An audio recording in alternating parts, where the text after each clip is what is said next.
Sabado mga ka-fishers. Ngayon ay pupunta muna ako dito sa ilog at pupuntahan ko si Kapando. Si Ka-Fish yung Pando at nanguhuli ng bream. Titingnan ko kung ano nang nangyayari sa kanya ron. Kung marami ng huli. Dito lang ho yan sa ilog na pinupuntahan ko. Malapit dito sa bahay ni ate. Yan yung kaling dinaanan ko noon. Papunta doon sa ilog. Sige ya. Kaya biyahe muna tayo. Punta natin si Ka-Fish yung Pando dito sa ilog.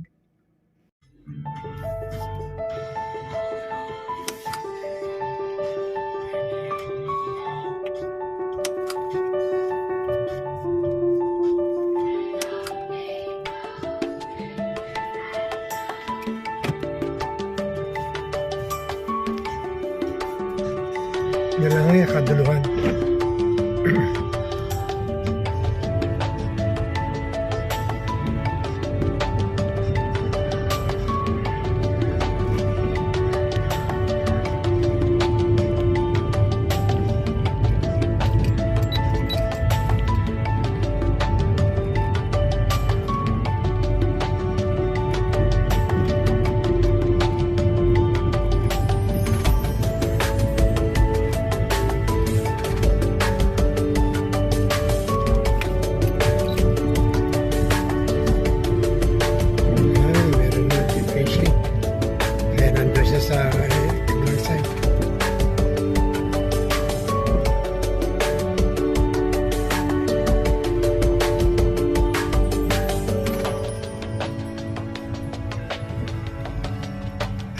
Dito naman tayo sa ilog.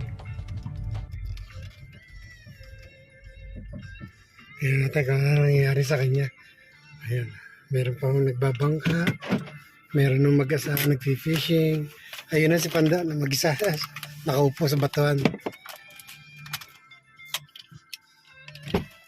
Ay, tanongin natin kung ano nangyari.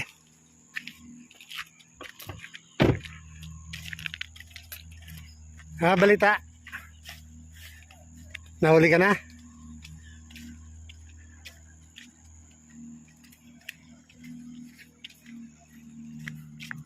Ano?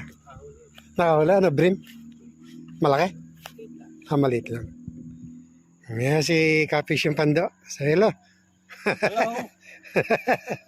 Hello. Yan ba binili mo? Ay, tama-tama lang yan. Yung rod na yan. Ayan, may reel na tsaka may line. Yan ang tama dito. Yung ganyan. Oh. Tama-tama yung sukat na yan. Tama rin yung reel mo. 4,000. Ayos na yan. Yan na, Ka-Fish. Ito ang Humphreys Road fishing wharf. Ayan. Ayan. Dito ako nagpi-fishing sa gabi. Nakahuli ako ng page. Diyan ha. Diyan. Page. Nakahuli ako. Pero hindi ko na inuwi. Ayan, may huli na ho. Ayan ah.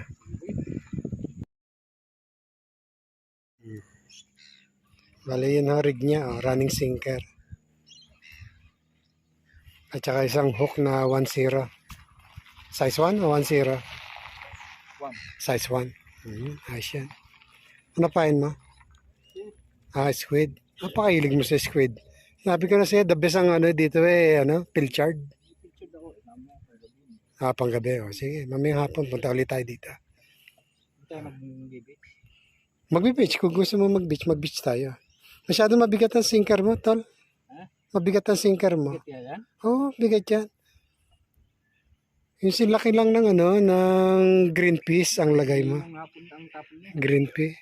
Hindi mo naman kailangan malakas ang bato eh. Ayun, layo-layo nga ba eh. Wala naman ng isda ron. Isda ay nandito. Yung layo ng labanan mo. Kita mo. Ayan, may huli na si Kapando.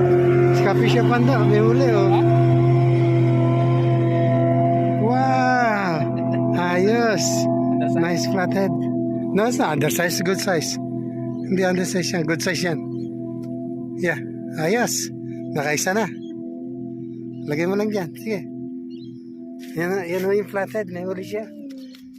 Sige, bitawan mo dyan. Baba mo. Kuhanin mo yung ano mo. Paano may lagayan mo? May lagayan ka? Yan. Good size yan. Good size. Yan ho yung flathead mga ka-fishers. Ah. Kumbaga sa atin, ang tawag dyan na nila ay isdang sunog. Yan. Ayos. May flathead na si Ka-Fish Pando. Ayan na, ang huli ni Ka-Fish Pando. Isdang flathead. Isdang sunog sa atin. Ayan. Swerte. Ayan. Natanggal niya na ang sima. Ayan. Ayos.